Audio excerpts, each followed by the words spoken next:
Pendukung menambah RPK FM Warga Kota. Selamat pagi, semangat pagi Anda yang masih bersama saya dalam program acara Jelita Jendela Informasi Wanita.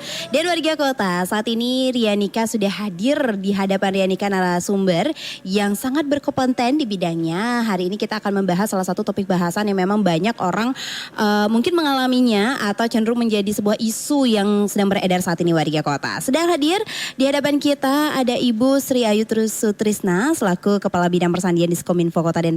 Selamat pagi Ibu. Selamat pagi Rianika. Lalu juga ada Ibu Niwayan Noni Putri Rahayu selaku Sandiman Ahli Pertama Diskominfo Provinsi Bali. Selamat pagi. Selamat pagi Bu Rianika. Dan juga ada Ibu Niputu Tina Julianti selaku Pranata Komputer Ahli Pertama Diskominfo Provinsi Bali. Selamat pagi. Selamat pagi Bu Rianika. Iya.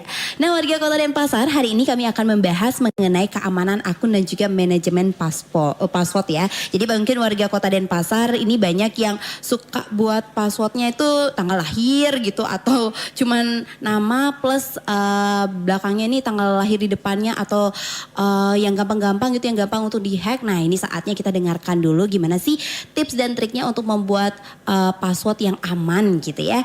Jadi memang banyak cenderung menggunakan satu password aja untuk berbagai platform, baik itu email, media sosial, perbankan dan lain sebagainya pastinya warga kota. Nah justru ini sangat amat beresiko.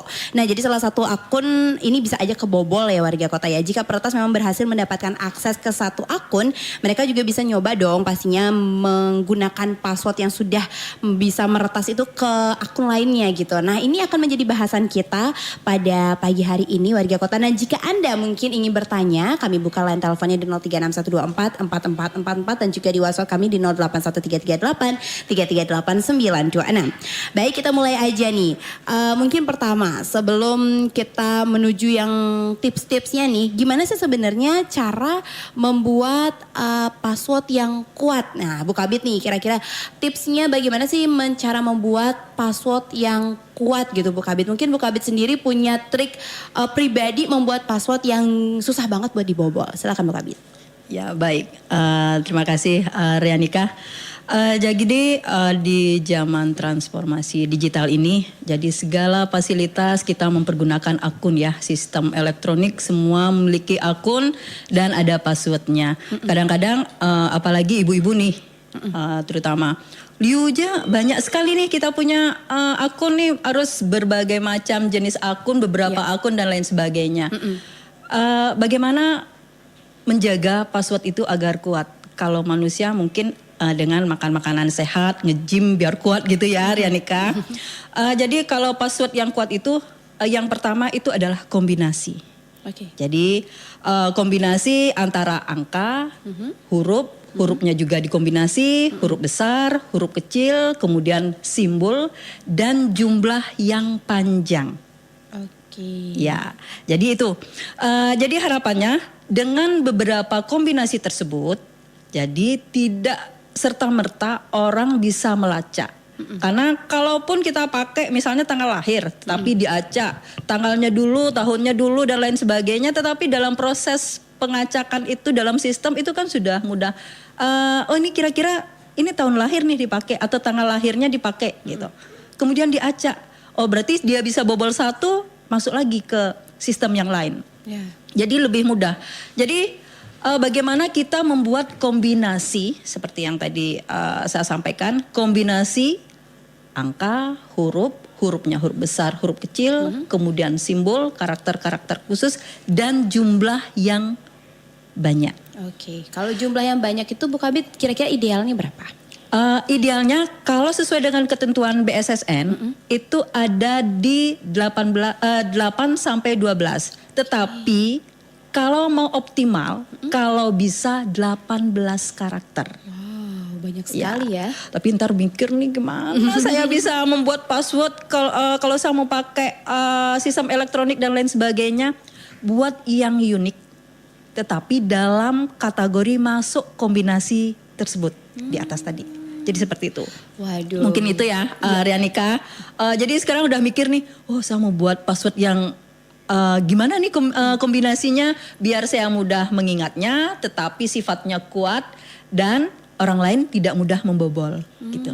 Ya mungkin itu Rianika, mungkin dari rekan-rekan kami dari Sandimen bisa nambahkan lagi. Iya, Nggih. benar banget Bu Kabit ya, tadi sudah disampaikan bahwa memang ada beberapa ketentuan-ketentuan yang memang perlu diperhatikan dalam pembuatan. Mungkin agak ribet ya warga kota karena memang banyak punya akun. Siapa tahu itu baru akun Instagram itu baru satu. Kadang-kadang orang punya akun Instagram tuh 5 gitu ya. Jadi lupa passwordnya. Jadi memang agak meribetkan tapi itu bisa menjaga akun kita. Nah selanjutnya mungkin sama Mbak Tina ya. Saya mau tanya dulu.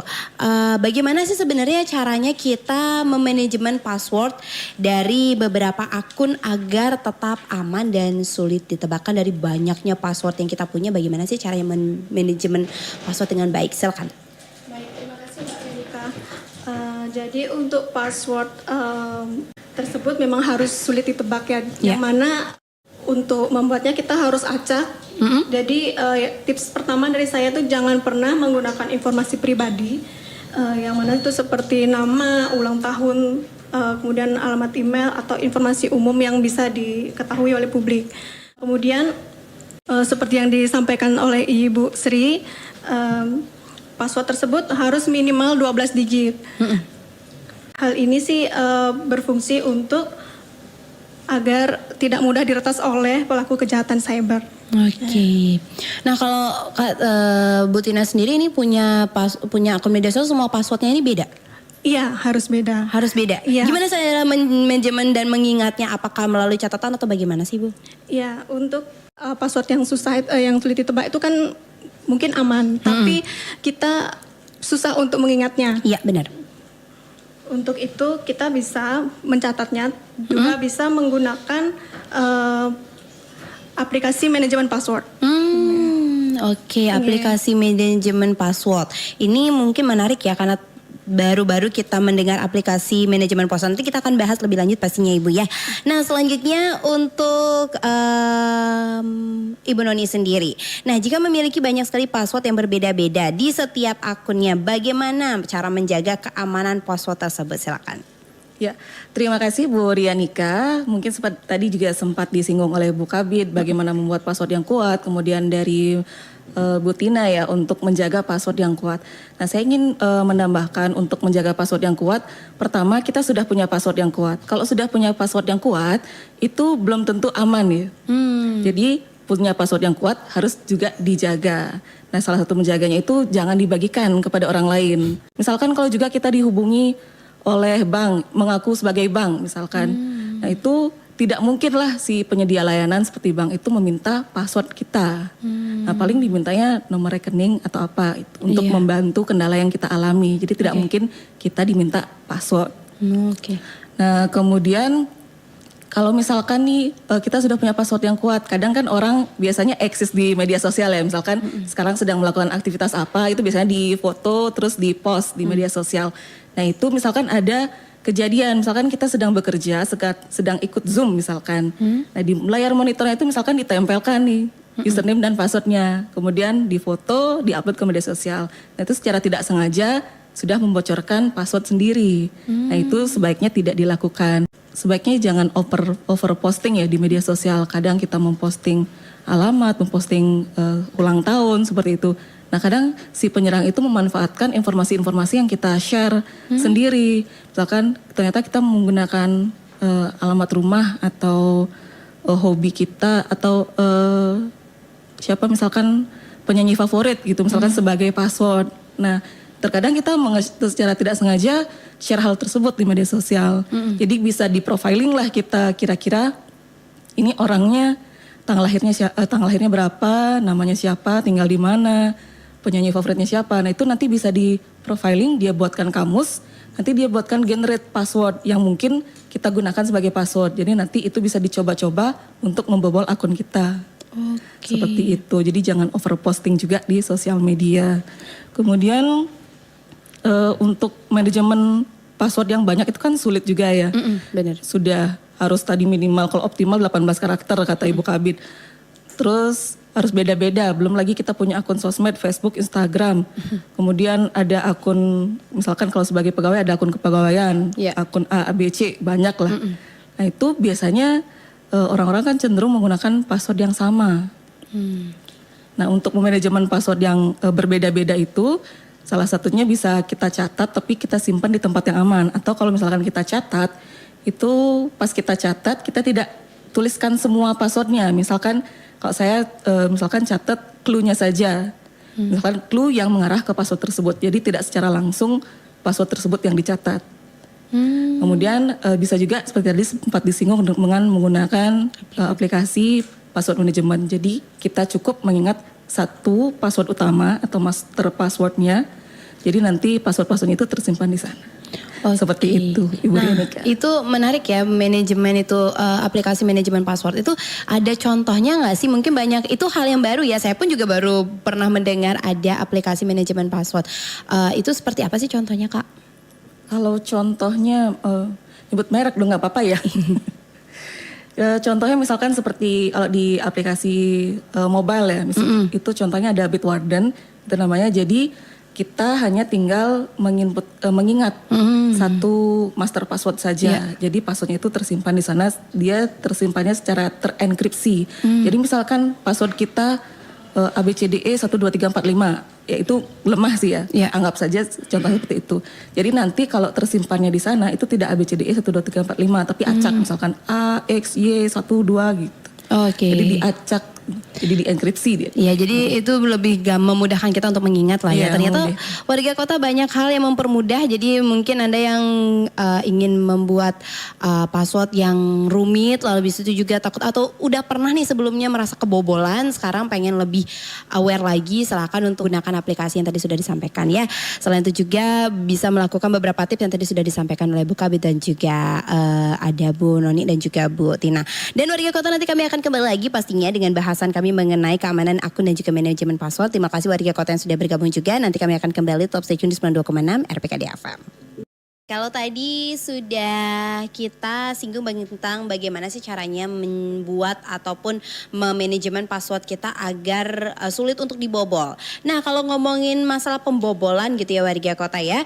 Selanjutnya mungkin saya tanya pada Bu Kabit tentang bagaimana sih dengan pengguna password manager. Jadi apakah itu aman sendiri Bu Kabit? Silakan.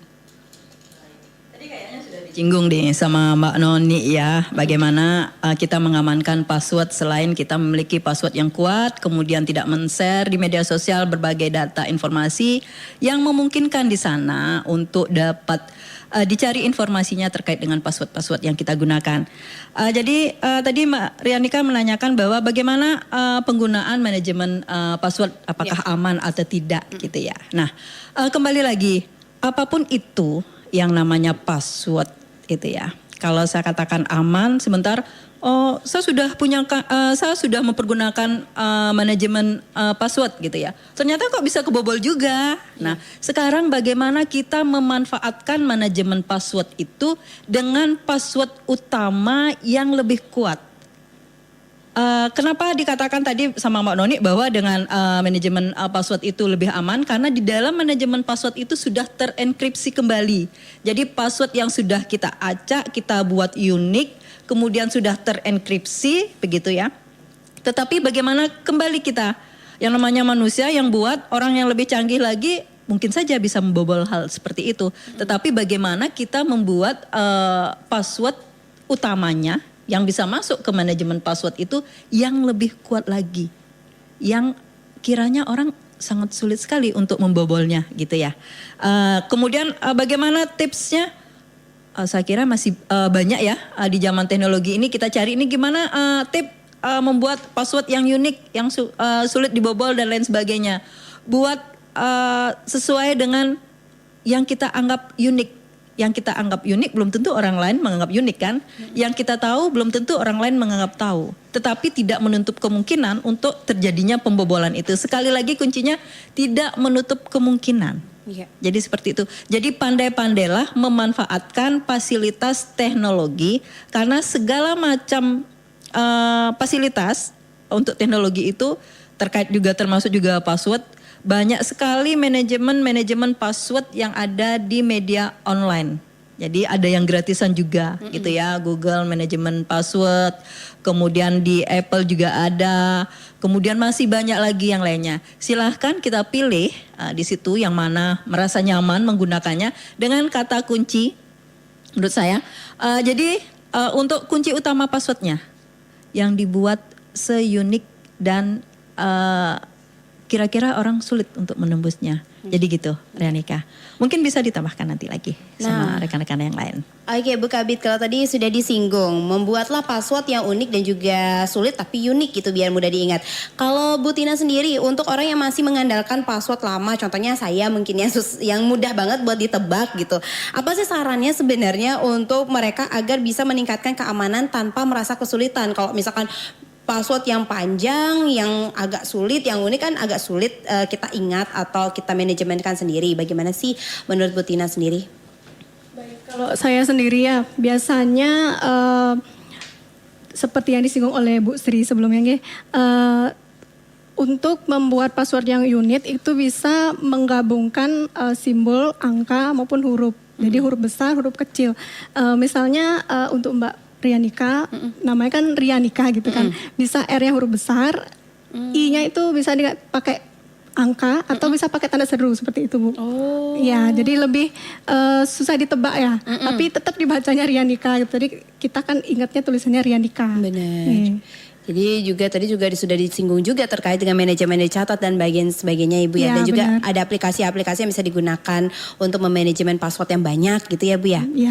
Baik, nah selanjutnya ada beberapa memang kasus di lapangan nih warga Kota Denpasar. Jadi pengguna ini sering kali menerima email atau pesan teks yang memang mengarahkan mereka untuk membuka situs palsu yang memang mirip dengan situs aslinya.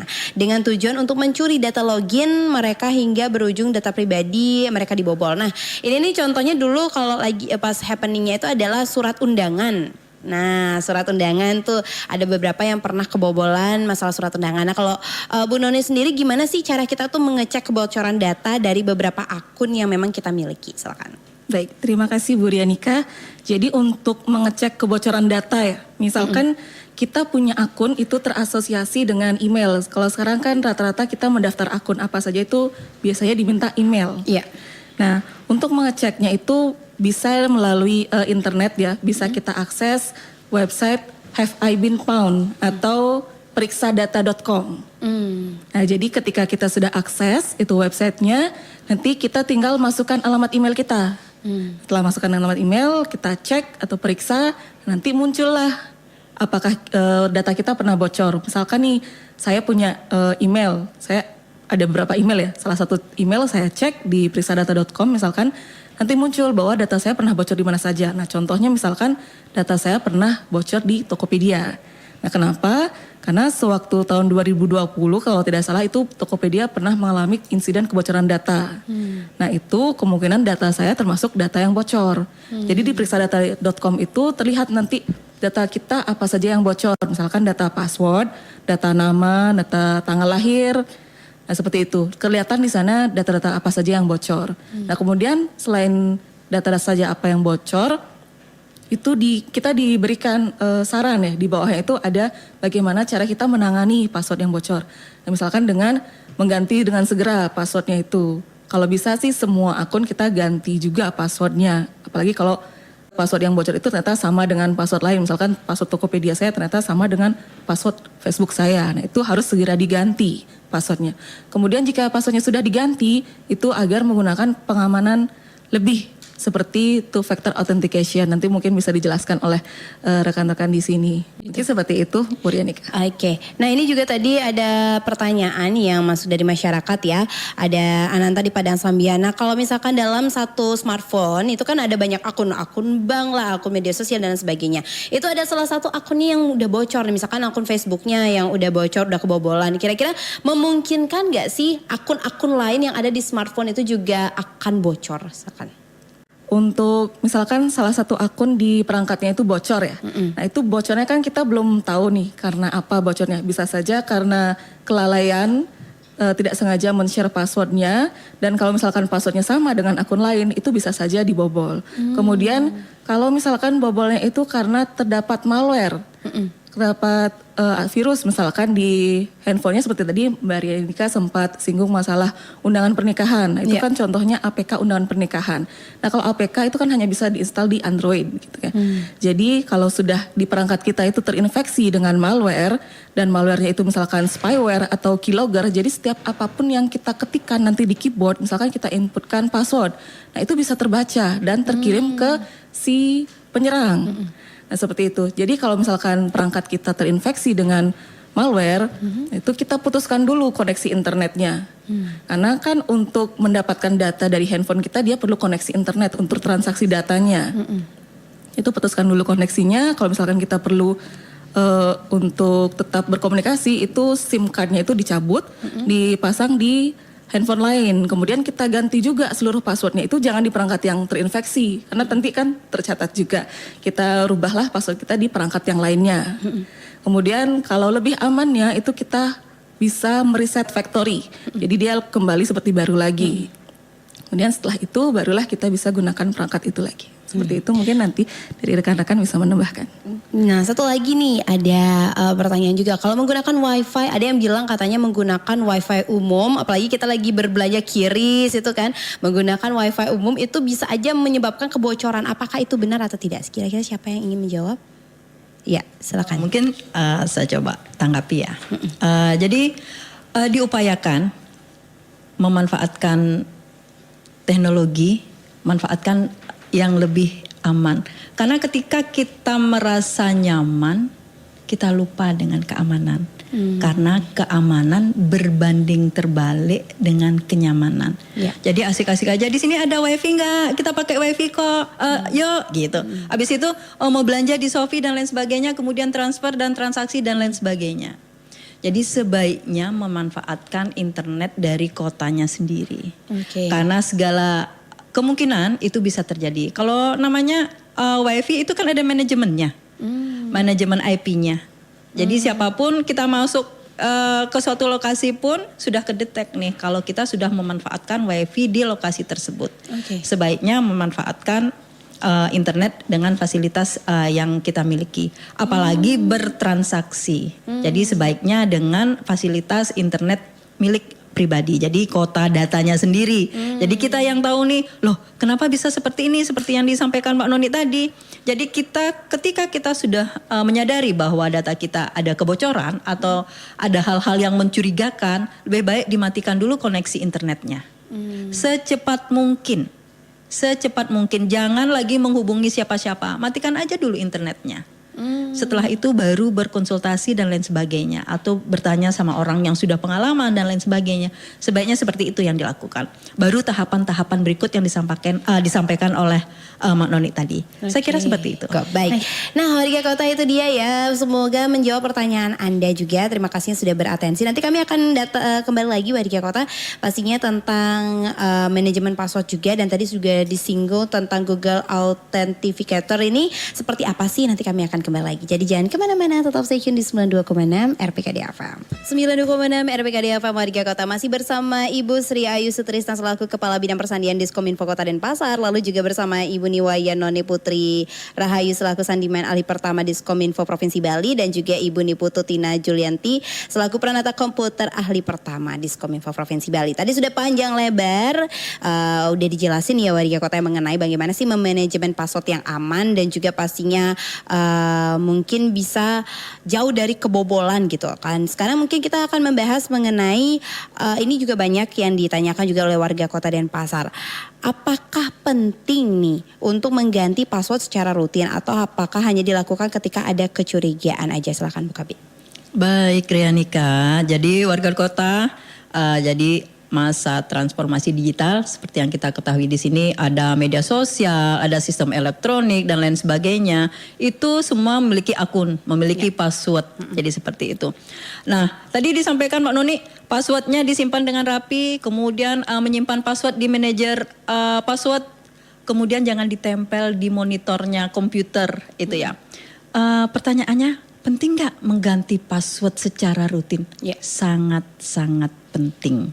Karena transaksi elektronik itu kita lakukan bukan setiap jam, tetapi setiap saat. orang lain yang memanfaatkan fasilitas elektronik itu memiliki kesempatan lebih banyak lagi untuk memanfaatkan datanya kita. Jadi penggantian password secara rutin itu sangat penting. Ya. Jadi secara periodik. Kami pun di pemerintah kota menyampaikan surat edaran setiap 1 semester atau setiap 6 bulan menyampaikan untuk penggantian password secara periodik. Jadi seperti itu, karena di pemerintah Kota Denpasar banyak sekali layanan-layanan publik itu mempergunakan sistem elektroniknya.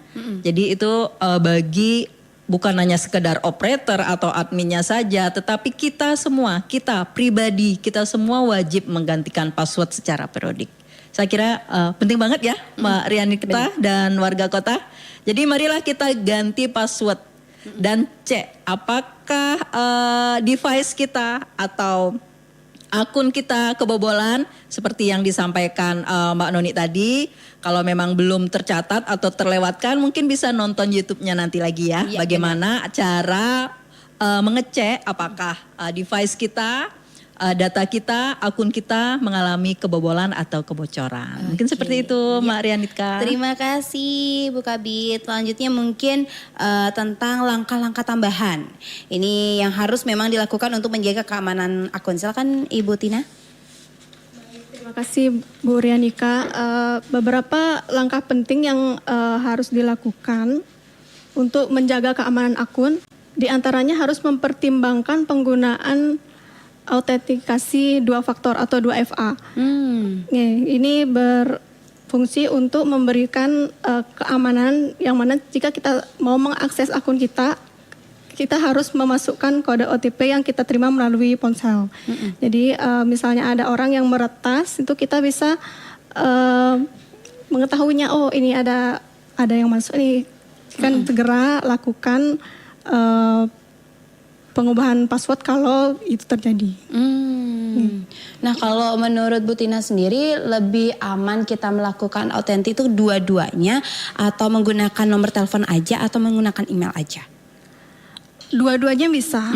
Tapi kalau telepon kan udah pasti kita genggam ya. Iya. Gini ya. Kalau email bisa juga, cuman kemungkinan kan email tuh kita bukanya di browser atau di desktop lain ya. Mungkin nanti kalau kita lupa untuk logout itu bisa diakses oleh orang. Kalau ponsel kan udah pasti kita pegang gitu. Oke, jadi memang sekarang kan ada beberapa yang aplikasi ataupun akun-akun yang memang menggunakan dua, contohnya juga akun bank juga menggunakan dua autentifikasi ya, menggunakan nomor telepon dan juga menggunakan email. Jadi kalau lebih baiknya itu kedua-duanya ya, atau menggunakan nomor telepon juga lebih aman karena kita langsung menggenggam ponsel kita ya, Betina ya. Nah selanjutnya mungkin kepada Bu Noni, apa sih sebenarnya perbedaan, tadi kan sudah disinggung oleh Bu Tina mengenai 2AFF atau seperti Google Authenticator, ini yang menggunakan SMS untuk 2AF. Mana yang lebih aman sebenarnya? Terima kasih Bu Rianika. Untuk two factor authentication ya, 2FA. Nah tadi sudah dijelaskan kalau two factor authentication itu berarti ada 2 faktor yang diinputkan untuk masuk ke sistem. Nah, misalkan faktor pertama itu username dan password. Kalau username password benar, kita diminta faktor kedua. Nah, contohnya salah satu ini kode OTP ya. Nah, kode OTP bisa kita dapatkan misalkan melalui email, melalui nomor telepon lewat SMS, atau melalui Google Authenticator ya. Aplikasi Google Authenticator salah satu contohnya. Nah, mana sih yang lebih aman gitu ya? Kalau untuk di dunia siber ya, tidak ada yang bisa menjamin 100% aman. Jadi pasti saja ada kemungkinan ya, mungkin ada celah ya. Tidak bisa kita jamin 100% aman.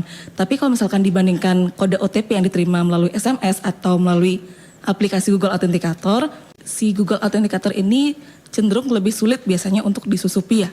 Kalau untuk SMS dia kan memanfaatkan layanan operator telekomunikasi ya. Jadi kalau misalkan ada gangguan atau ada celah keamanan di penyedia layanan itu bisa saja dimanfaatkan oleh si penyerang untuk mendapatkan kode OTP-nya. Atau bisa saja ada SIM swapping gitu ya. Jadi si penyerang ini menggunakan nomor telepon korban itu dialihkan ke SIM yang dia bisa kendalikan. Jadi dia bisa menerima kode OTP-nya. Jadi lebih sulit sih untuk menyusupi Google Authenticator, karena kalau Google Authenticator dia hanya di perangkatnya itu saja, di lokal itu saja. Jadi dia tidak terkoneksi ke server seperti itu. Jadi dia menghasilkan kode OTP di perangkatnya itu.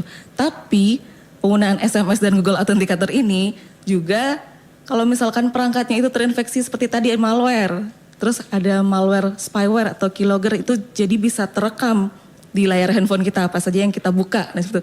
Kalau sudah terinfeksi malware juga sepertinya jadi lumayan percuma ya kalau sudah menggunakan OTP. Jadi dari segi perangkat juga harus diamankan. Itu juga tidak lupa untuk menerapkan antivirus. Nah, kalau sudah menerapkan antivirus juga belum tentu aman. Antivirusnya juga harus rajin-rajin diupdate karena kan teknologi semakin canggih, virus semakin banyak ya pertebaran. Jadi harus diupdate juga database si antivirusnya. Jadi masih walaupun password sudah kuat, sudah dimanajemen dengan baik, tapi ternyata handphonenya terinfeksi malware. Jadi ada banyak sisi yang harus kita tutup celah kerentanannya seperti itu. Oke. Memang tidak ada yang pasti di dunia ini ya. Walaupun kita sudah melakukan proteksi, tapi tetap ada aja celah ya. Tapi setidaknya kita udah berusaha. Nah, yang terakhir mungkin apakah factor authenticator ini dapat dianggap sebagai solusi yang cukup ya untuk menjaga keamanan akun kita, atau ada sebenarnya langkah-langkah tambahan yang perlu dilakukan lagi? Siapa kira-kira? Baik, jadi seperti yang dijelaskan panjang lebar tadi sama Mbak Noni, sebenarnya tuh faktor autentifikasi itu sebenarnya salah satu solusi itu ya, salah satu solusi. Sedangkan hal-hal lain sudah disampaikan juga tadi bahwa berbagai macam celah keamanan cyber itu berpeluang. Jadi banyak celah. Jadi kembali ke diri kita sendiri. Jadi solusi yang paling utama adalah bagaimana berbudaya aman dalam berteknologi. Dengan bekal yang sudah disampaikan panjang lebar dalam diskusi tadi, yang perlu kita tingkatkan itu adalah bagaimana berbudaya aman dalam berteknologi. Jadi itu mungkin dari saya, Rianika. Oke, ada yang kira-kira ingin ditambahkan? Sudah? Kalau izin ya menambahkan, tadi ibunya bilang untuk budaya aman berteknologi. Jadi kalau di dunia siber itu biasanya rantai keamanan yang paling lemah itu justru di sisi manusianya. Jadi perlu lengkapi diri dengan literasi seperti saat ini. Iya, benar sekali.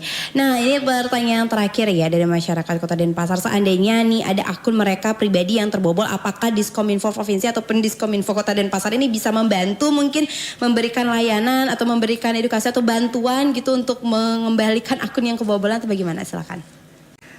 Baik, izin kalau dari Provinsi Bali sih biasanya kami lebih menekankan sebelum terjadi ya. Jadi lebih ke meliterasi masyarakat, misalkan melalui program kami ada namanya itu Lentera Siber. Jadi literasi terkait kesadaran keamanan informasi. Jadi agar si pengguna ini harus punya kesadaran tentang keamanan informasi. Jadi kami ada juga di YouTube, Instagram dan juga podcast-podcast itu bisa didengarkan oleh warga kota ya. Bisa juga di sana ada tentang keamanan terkini gitu lah. Oke. Jadi kami lebih ke arah literasinya sebelum terjadinya. Tapi kalau misalkan sudah terjadi, kami juga ada mungkin tips-tips ya seperti tadi. Misalkan kalau sudah terlanjur install APK berbahaya itu ada tips-tipsnya seperti itu. Oke, bisa langsung saja dicek ya di Lentera. Di Lentera Siber. Lentera Siber. Kira-kira ada yang ingin ditambahkan lagi? Mungkin sama seperti apa yang disampaikan Noni tadi. Semua itu terjadi itu dimulai dari diri sendiri. Sederhana saja. Misalnya kalau Rianika buka WA ini sekarang di HP, kemudian buka WA di web, kemudian nggak ditutup. Di situ sedangkan ada beberapa mungkin sempat menyimpan, ada password, kemudian hal-hal rahasia. Di situ adalah peluang-peluang terretasnya data-data kita. Jadi ketika yang perlu diingat kembali kepada diri sendiri, ketika kita membuka akun, ingat logout. Jadi ketika login, ingat logout. Jadi itu budaya aman dalam berteknologi ya. Selain panjang lebar, rinci banget tadi sudah kami sampaikan bersama-sama. Itu kembali kepada diri sendiri. Iya. Oke, baik. Terakhir mungkin Bu Tina ada harapan dan juga pesan yang mungkin ingin disampaikan terkait dengan keamanan dan juga keamanan akun dan juga manajemen password ini sendiri, silakan. Baik, untuk dari saya, Niki, untuk keamanan akun memang kembali ke dari kita sendiri. Ya. Secanggih apapun aplikasi, secanggih apapun yang kita yang ada sekarang ya, tetap kalau kitanya tidak sadar, kita secara sengaja mempublikasikan data-data pribadi, kemudian password yang sangat mudah untuk ditebak. Yang penting adalah security without you is not complete. Jadi tanpa kita yang sadar itu tidak berguna. Iya, benar. Benar, kita harus dari diri sendiri dulu ya, seperti tadi sudah disampaikan juga. Nah, warga kota, itu dia bahasan kita pada kesempatan pagi hari ini. Terima kasih saya ucapkan kepada narasumber saya yang sudah berkenan untuk hadir dan memberikan literasi kepada warga kota dan pasar mengenai keamanan akun dan juga manajemen password. Terima kasih juga warga kota yang sudah bergabung bersama kami. Kalau begitu kami pamit undur diri ya warga kota ya. Kami tutup dengan Param Santi. Om Santi, Santi, Santi, Santi Om.